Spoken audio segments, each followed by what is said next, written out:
یہ گھڑی محشر کی ہے، تو عرصہ محشر میں ہے، پیش کر غافل عمل کوئی اگر دفتر میں ہے۔ اقبال یہاں انسان کی غفلت کو جھنجھوڑ رہے ہیں۔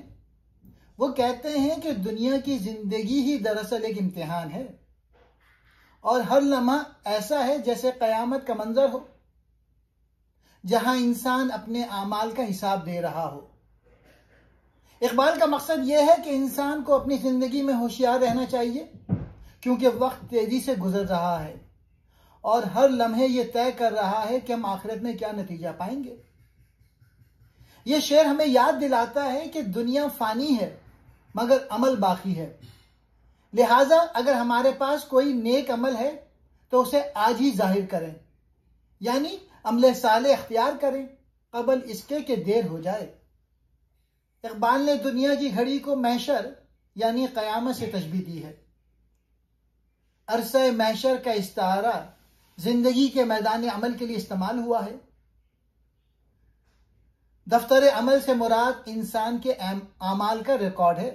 گویا قیامت برپا ہے، انسان حساب دینے کو کھڑا ہے اور فرشتہ آواز دیتا ہے، پیش کر عمل۔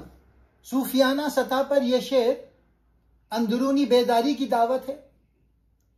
اقبال یہاں دنیا کو محشر کی تمثیل کے طور پہ بیان کرتے ہیں، یعنی قیامت کوئی آنے والا واقعہ نہیں بلکہ یہ ہر لمحہ انسان کے ضمیر میں برپا ہے۔ صوفی کے نزدیک محشر وہ لمحہ ہے جب انسان اپنے باطن کے آئینے میں اپنے اعمال کا مشاہدہ کرتا ہے۔ لہٰذا اقبال گویا کہتے ہیں، اے سالک تو خود محشر کے بیچ میں ہے، اپنے اندر جھانک، دیکھ کہ تیرے اعمال کیا ہیں۔ یہ شعر خودی کی بیداری اور ذہنی اور روحانی محاسبے کی طرف بلاتا ہے۔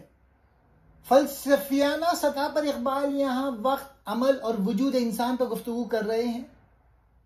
یہ گھڑی محشر کی ہے، وقت کا ہر لمحہ فیصلے کا لمحہ ہے، تو عرصہ محشر میں ہے۔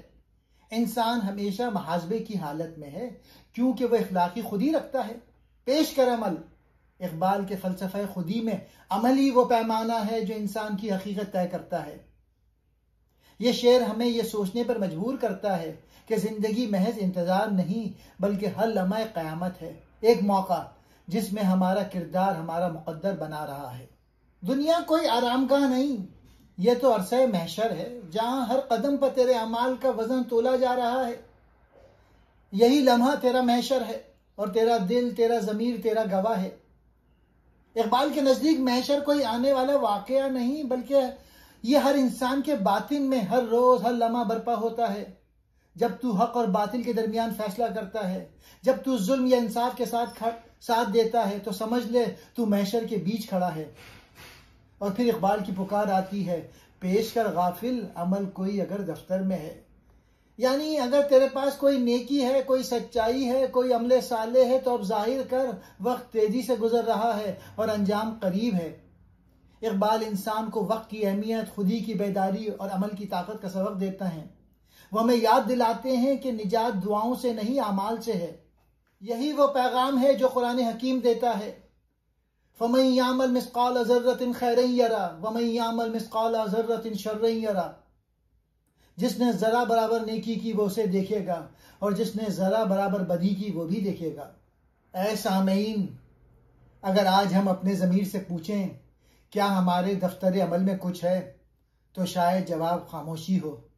اقبال ہمیں اسی خاموشی سے جگانا چاہتے ہیں۔ وہ کہتے ہیں، ابھی وقت ہے، محشر سے پہلے خود اپنا محاسبہ کر لو۔ اقبال کے شعر میں دنیا کی حقیقت کا بیان بھی ہے اور انسان کے فریضے کی یاد دہانی بھی۔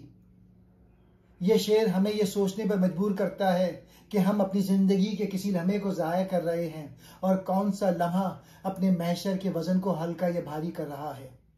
یہ شعر ایک آئینہ ہے جو ہمیں خود دکھاتا ہے اور کہتا ہے، پیش کر غافل عمل کوئی اگر دفتر میں ہے۔ یہ گھڑی، یہ دور، محشر کہتے ہیں قیامت، عرصہ محشر قیامت کا میدان، پیش کر سامنے لا۔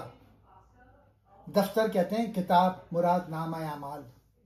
میسج یہی ہے کہ محض ترقی پانے کی خالی خولی خواہش سے کچھ حاصل نہیں ہوتا بلکہ کامیابی کے لیے قوت عمل درکار ہوتی ہے۔